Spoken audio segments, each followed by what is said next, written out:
आपण अशा स्टुडंट्सविषयी ऐकलंय, वाचलंय, की ज्यांनी कुठलंही कोचिंग न लावता घरच्या घरी अभ्यास करून खूप चांगला रँक मिळवलाय, खूप चांगलं कॉलेज मिळवलंय. हे खूप टॅलेंटेड आणि खूप एक्स्ट्राऑर्डिनरी टॅलेंट्स असतात, की जे खूप हार्डवर्किंग आणि खूप सेल्फ मोटिवेटेड आहेत. पण आपण आज नेक्स्ट सेट ऑफ स्टुडंट्सच्या विषयी बोलणार आहोत, की जे ॲव्हरेज स्टुडंट्स जे रेग्युलर कोचिंग लावून छान कॉलेज मिळवतात. तर एक ॲव्हरेज स्टुडंट जेईची तयारी करतोय हां, तर तुम्हाला काय वाटतं त्याचे एकट्याचे एफर्ट्स पुरेसे आहेत का त्याला डिझायर्ड कॉलेज किंवा डिझायर्ड रँक मिळवण्यासाठी? त्याला अजूनही इतर फॅक्टर्स असतात. नो डाऊट टीचर्सचा तर रोल खूप इम्पॉर्टंट आणि क्रुशियल आहे या 2 वर्षाच्या जर्नीमध्ये. पण त्यांच्या बरोबरीने स्टुडंट्सला सगळ्यात रिलायबल, अप्रोचेबल आणि एकदम ट्रस्टवर्दी आणि निस्वार्थपणे त्यांच्या भल्यासाठी राबणारी त्यांच्या पेरेंट्स व्यतिरिक्त अजून कोण आहे तो? जेई एक हायली कॉम्पिटिटिव्ह एक्झाम आहे, की जी मुलांना 2 वर्षाच्या जर्नीमध्ये खूप स्ट्रेसफुल आणि खूप सेल्फ डाऊटफुल वाटू शकते. आपण मुलांना त्यांच्या अभ्यासात डायरेक्टली नाही हेल्प करू शकत, कारण मोस्ट ऑफ अस आपल्याला सब्जेक्ट नॉलेज नाही आहे. पण आपण त्यांना खूप मॉरली सपोर्ट करू शकतो, खूप त्यांना इमोशनली सपोर्ट करू शकतो, त्यांचा एक सॉलिड सपोर्ट सिस्टम बनू शकतो आपण. आज आपण एका रिस्पॉन्सिबल पेरेंटचे रिस्पॉन्सिबिलिटीज डिस्कस करणार आहोत. कारण मला असं वाटतं की जेई कॉन्कर करणे हे एक टीमवर्क आहे. मी एक 10 पॉईंट समराईज केलेले आहेत, ते आपण डिस्कस करूया. आणि त्यातलं सगळ्यात जे लास्ट पॉईंट आहे ते ह्या पहिल्या सगळ्या पॉईंट्सचं हार्ट आहे. Point number 1, selection of a good institute और अ गुड कोचिंग. आपण आपल्या लेकरांचे 2 महत्त्वाचे क्रुशियल इयर्स त्या इन्स्टिट्यूटला सोपवणार आहोत, की ज्यांनी त्यांचं फ्युचर, त्यांचं कॉलेज डिसाईड होणार आहे. त्यामुळे सर्वात अगोदर विविध कोचिंगची माहिती घेऊन, मे बी जाऊन किंवा ऑनलाईन सर्च करून त्यांची माहिती घेऊन मग आपण त्याचे पॅरामीटर्स डिस्कस करायला पाहिजे, की सगळ्यात बेस्ट आपल्या मुलासाठी कुठलं असेल. चांगल्या कोचिंगची डेफिनेशन प्रत्येकासाठी वेगळी वेगळी असणार आहे, कारण प्रत्येकाचे पॉईंट्स वेगळे आहेत. चांगलं कोचिंग ठरवण्यासाठी जे एक मेजर पॅरामीटर्स असतात ते घेऊन मी एक नवीन व्हिडिओ घेऊन येते, ते तुम्ही नक्की बघा. पॉईंट नंबर 2, त्यांना हवे ते स्टडीजला रिसोर्सेस प्रोव्हाइड करणं, की स्टडी मटेरियल असेल, रेफरन्स बुक्स असतील, ऑनलाईन टेस्ट सिरीज असू शकते. तुमचं कम्युटेशन, तुम्हाला तुमच्या कोचिंगला जायला यायला तुम्ही काय वापरताय किंवा त्याच्यात तुम्ही तुमचा वेळ कसा वापरताय, वाचवताय, तर ते सगळं त्याच्यात आलं. पॉईंट नंबर 3, घरातलं वातावरण खूप पॉझिटिव्ह ठेवणे हे इतकं अत्यंत आवश्यक आहे, कारण की त्याच्यावर मुलाचं मेंटल स्टेबिलिटी राहते. की तुम्हाला घरातलं वातावरण चांगलं असेल तर तो अभ्यासात तेवढं चांगलं त्याचं एफर्ट्स देऊ शकतो, तो अभ्यासात चांगलं त्याचं आउटपुट येणार आहे.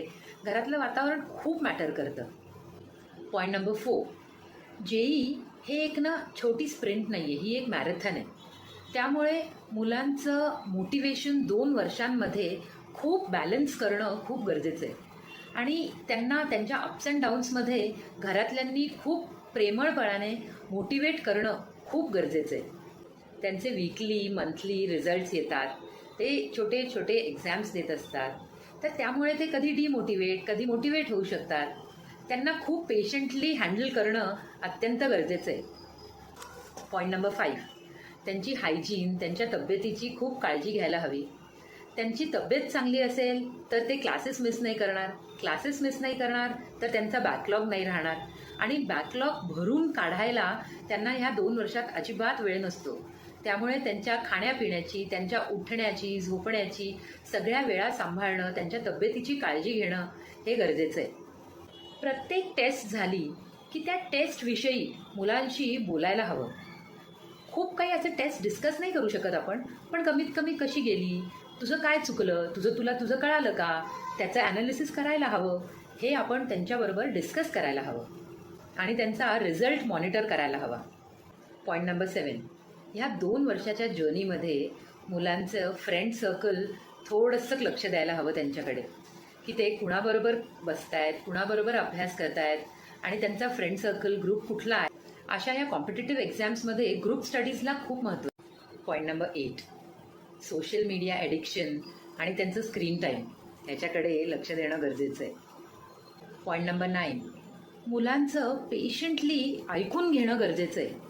त्यांना काय म्हणायचंय, त्यांच्या मनात काय चाललंय, त्यांना अवघड जातंय, सोपं जातंय, कुठल्या सब्जेक्टमध्ये त्यांना काय डाऊट्स आहेत किंवा हे सगळं काहीही असो, पण लिसनिंग, त्यांचं ऐकून घेणे हे फार महत्त्वाचं आहे. त्यांच्यावर विश्वास ठेवणे आणि त्यांना अननेसेसरी कुणाबरोबरही कम्पेअर न करणे आणि स्ट्रेस त्यांचा न वाढवणे. पॉईंट नंबर 10 की हे वरील सर्व पॉईंट्सचं हार्ट आहे की तुम्हाला तुमच्या पाल्याबरोबर खूप चांगले आणि हेल्दी रिलेशन्स मेंटेन करण्याची गरज आहे. हे इतकं टेंडर एज असतं की ही मुलं धड लहान नाही, धड मोठी नसतात. त्यांच्या पेरेंट्सनी त्यांच्या फ्रेंड सर्कलबद्दल विचारणे किंवा त्यांच्या अभ्यासात लक्ष देणे हे त्यांना आवडतं, नाही आवडत, पण आपण त्यांच्या चांगल्यासाठीच हे सगळं करतोय हेही कधीतरी त्यांना नाही समजत. पण आपल्याला हे समजतं, म्हणून कुठल्याही परिस्थितीत त्यांचा विश्वास न गमावता आपण त्यांच्याशी खूप चांगलं वागून त्यांचंच कल्याण करून देणं गरजेचं आहे. आपल्या मनाविरुद्ध जरी तो किंवा ती वागत असेल तरीही त्यांचं कल्याण, त्यांचं हित आणि आपलं हित काही वेगळं नाही आहे हे त्यांच्या पोटात शिरून त्यांना समजावून सांगणं गरजेचं आहे. कधी कधी हाताबाहेर जातात सिच्युएशन्स, पण तरीही पेशंटली हँडल करण्यातच आपला फायदा आहे, त्यांचा फायदा आहे हे खूप समजलं पाहिजे आणि हे ज्या त्या वेळेला निर्णय घेतला पाहिजे. आणि ॲट द एंड त्यांना असा विश्वास दिला पाहिजे की आम्ही तुमच्या बरोबर आहोत, अंडर एनी सर्कमस्टन्सेस आम्ही तुमच्या बरोबर आहोत आणि काहीही झालं ना तरी it's okay, it's perfectly okay.